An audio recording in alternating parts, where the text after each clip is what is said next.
Maybe you were 48 or 49 when you finally held your thumb over that last dating app icon, watched it wiggle, and tapped the X. You didn't make a big announcement or post a status update. The strange part was how good it felt, almost like you finally put down a heavy bag you'd forgotten you were carrying.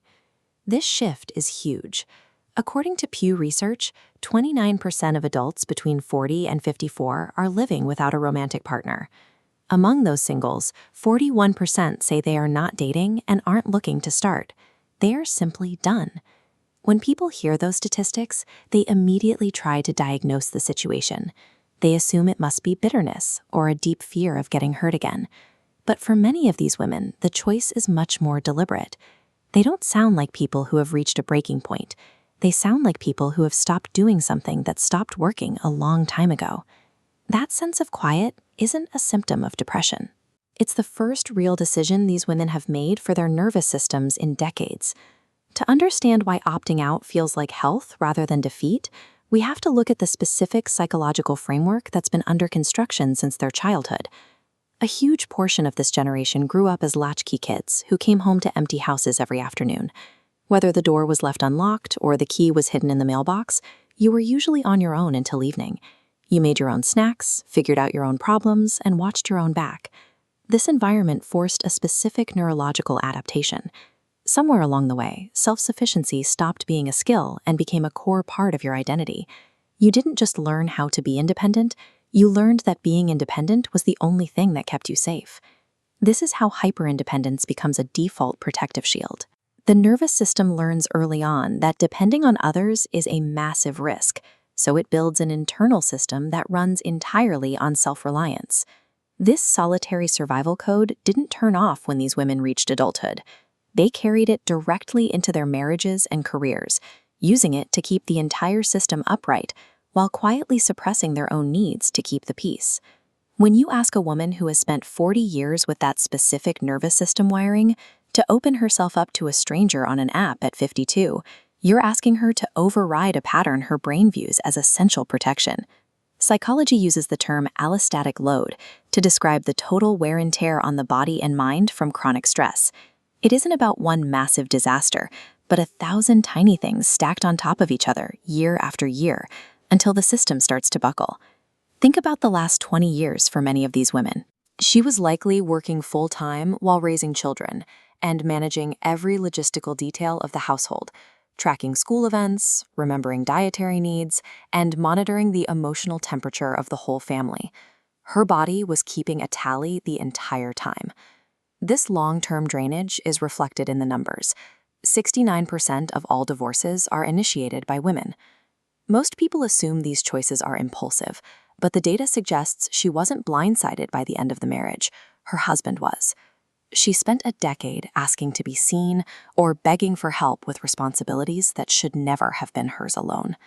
She stayed until her nervous system simply stopped agreeing to continue.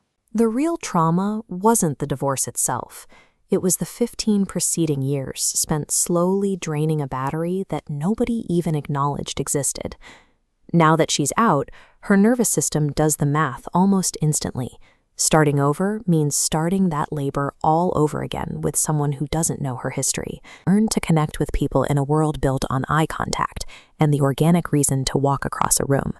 In their teenage years, they were more romantically active than any generation since, and they didn't need an algorithm to find a spark. Transitioning to a dating app at 50 feels dehumanizing because it replaces that organic connection with a digital performance. You aren't meeting a human, you are evaluating a product listing. The app demands strategic openness, attractive but not desperate, healed but not cooled, which her nervous system recognizes as just another form of controlled labor. This triggers a process called Bayesian reasoning, where the brain updates its beliefs based on new evidence. It looks at the data of the past marriage, the years of one-sided emotional investment, and weighs it against the flat, grinding experience of scrolling through faces on an app. After enough cycles of making these heavy emotional calls without any return, the brain stops treating the burnout as a fluke. It rationally classifies the modern dating market as a threat to its remaining energy reserves. Stepping away isn't an admission of defeat. It is the brain executing a logical defense protocol to protect its remaining bandwidth from an ecosystem designed to exploit it. While opting out is often a clear-eyed decision made from deep self-knowledge, hyperindependence has a dual nature.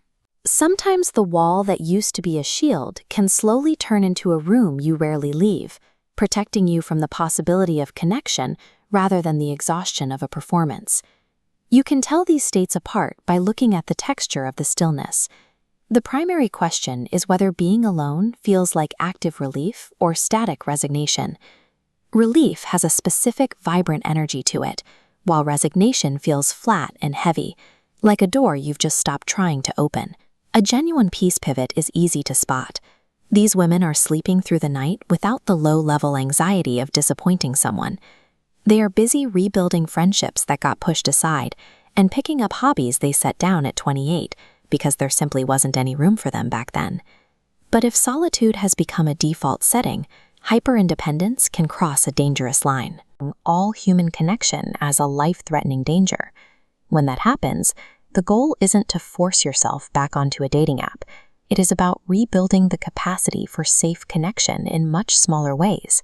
It starts with the low-stakes community and low-pressure friendships that give the nervous system evidence that not every connection requires a total loss of self.